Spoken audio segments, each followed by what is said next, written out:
A few days ago, a group of scientists, doctors, environmental organizers, and concerned citizens got together and they called for the urgent stop to the deployment of 5G. They said that it's been proven harmful to human bodies, that this is an experiment on humanity, and that this should be called a crime under international law.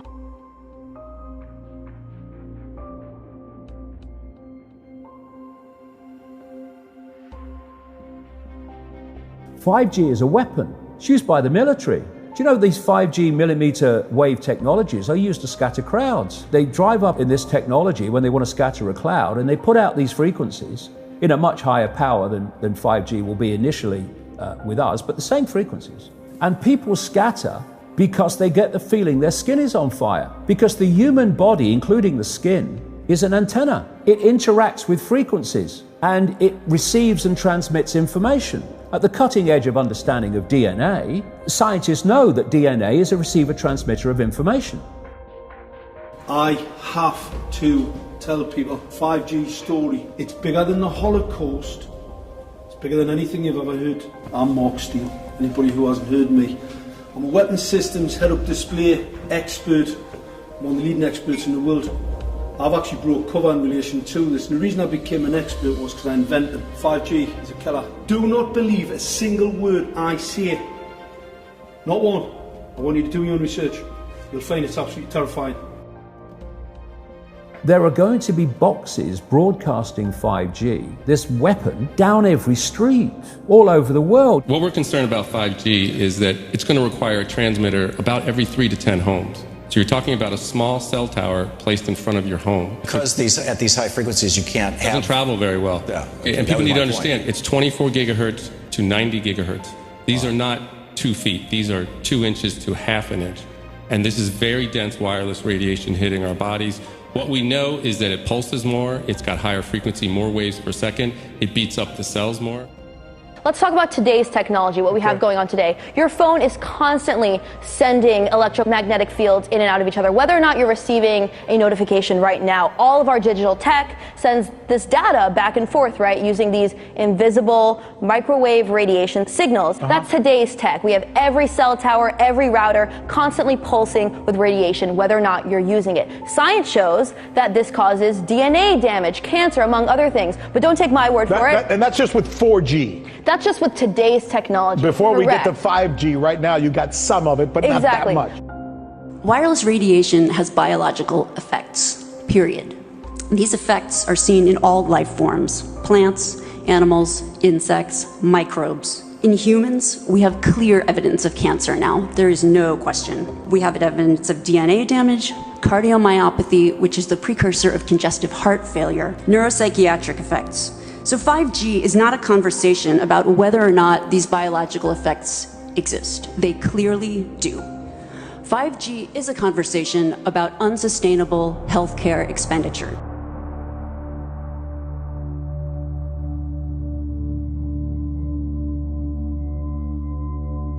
So we are electromagnetic, electrical organisms, transmitters and receivers of information. When our electromagnetic fields are in balance and harmony, we have health. We have psychological health and we have physical health.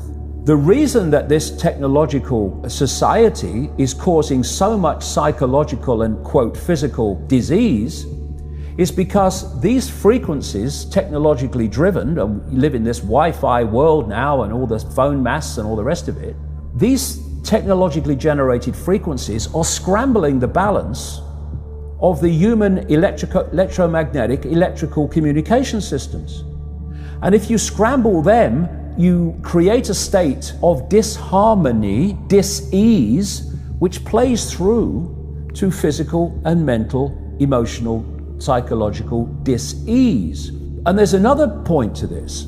The brain processes information electrically. It communicates with the cellular structure electrically, and it operates within a certain band of frequency.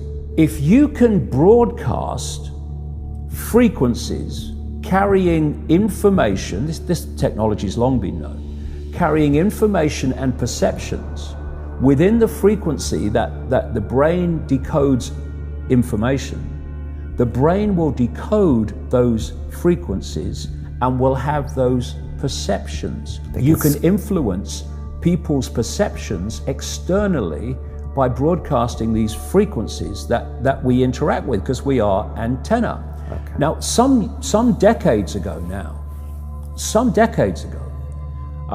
there was a guy who worked out the frequencies of different emotional states. This is long ago. I mean, it's very, very sophisticated now. So every thought, every emotional response is a frequency. It generates a frequency, and it is of itself a frequency. Hate is a frequency, and it's different to love. You know, when you are in a room and there's lots of aggression and conflict and hatred, you feel it. What do people say? Oh God, you can cut the atmosphere with a knife in there.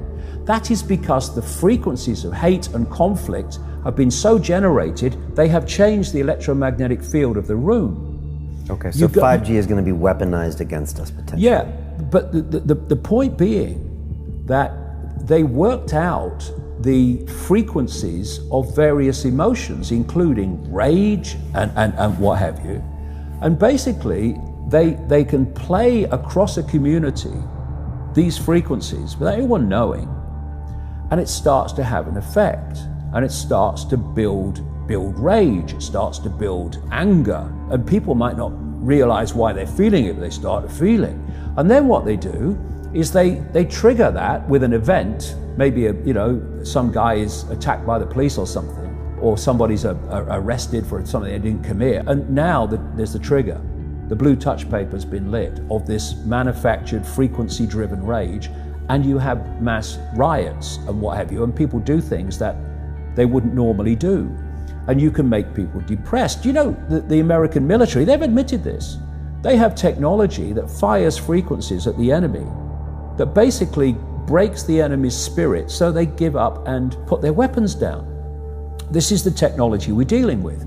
Now you take that into account and then you think of 5G. First of all, 5G doesn't travel well because of the nature of its frequency.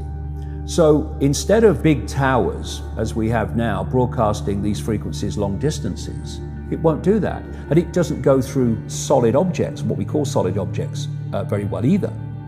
So to overcome that, there are going to be boxes broadcasting 5G, this weapon, down every street, all over the world. You're talking phenomenal numbers of these boxes, broadcasting like on the lamp standard outside your children's bedroom and stuff, broadcasting this stuff.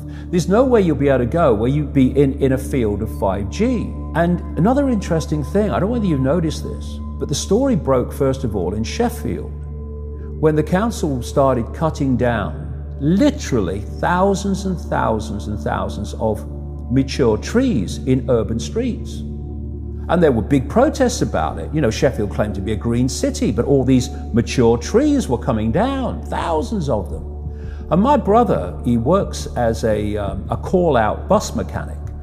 So a bus will break down, they'll call him, we'll come down and fix it on the side of the road. So he's traveling all the time. And he's saying it's amazing how many mature trees are being cut down. Now, the worst nightmare of 5G in a street is mature trees, because it can't get through them. They don't want urban trees for 5G because it won't go through solid objects very well at all, and it doesn't travel far. So we're going to have this explosion of 5G transmitters, and then, going back to what I said earlier, and they've admitted this too, there's going to be like 20,000 satellites up there beaming 5G at the Earth. What is our exposure in a day? It's not one cell phone. It's cell phones, it's multiple wireless networks, it's smart meters, it's cell towers. It's this sandwich, and it all adds up. And this is a serious problem for occupational health, public safety, and personal safety. And I feel that it's irresponsible to be even talking about the Internet of Things and rolling out a new untested technology when we're not even measuring what are our current exposures from the current networks.